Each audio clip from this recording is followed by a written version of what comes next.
Hello, hello. My name is Andrew Sartain, and thank you for joining me for this special offer webinar, 5 Things You Need to Know When Organizing Your School or Community Garden.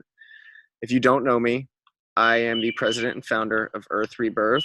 We are a nonprofit based in Norman, Oklahoma that focuses on food, energy, and water.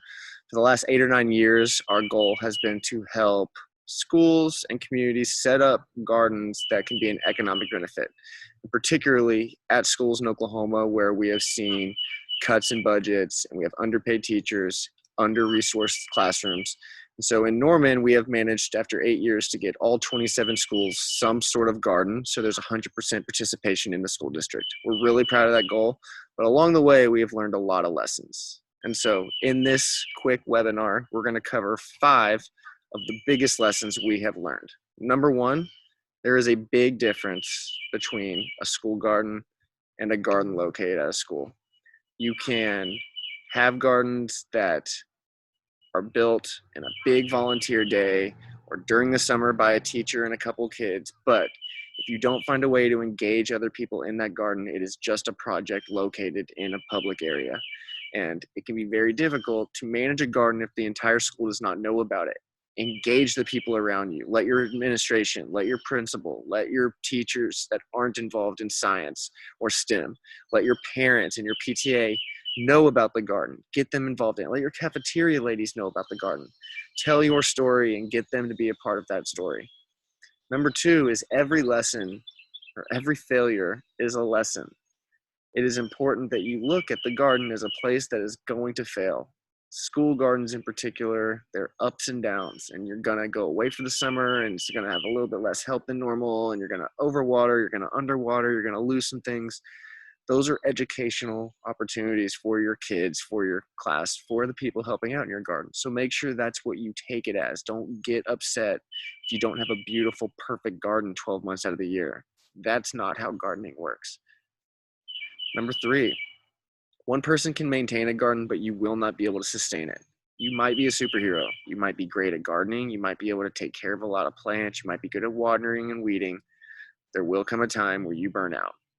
And if that comes in 6 months, a year, 2 years from now, it's going to be a point where your garden fails. And if you don't have a safety net or people who are willing to help support you, it's exhausting. You are already, as a teacher or a community leader, spread super thin.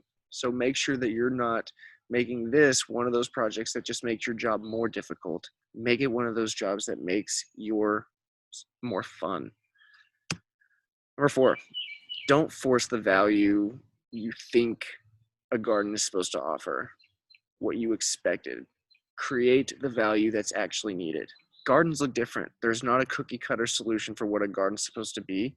And it could be a small couple raised beds that produce a handful of flowers just so it engages people and has a couple of things that you can taste.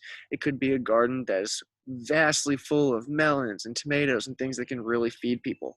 But focus on what your garden can offer based on the soil quality, the space you have, the sunlight, and the community's interest. Who is involved in that garden? What do they want? Don't build what you think a garden should look like. Build what everybody wants and needs. Lastly, as I mentioned in the beginning, tell your story. Build a network around your garden. It's not just about having a garden, it's about sharing that experience and learning from each other. And there are a lot of ways to do that. We encourage you to go to our academy, take some of the courses that'll help train volunteers or train you on how to take care of a garden and sustain it, especially for school teachers. We have a lot of different resources for you. And then consider going to our new beta platform that is a part of our USDA partnership, the Garden Network. You can go to gardennetworking.com. That's gardennetworking.com, and you can sign up to either create a school or community garden, or you can join a garden as a volunteer.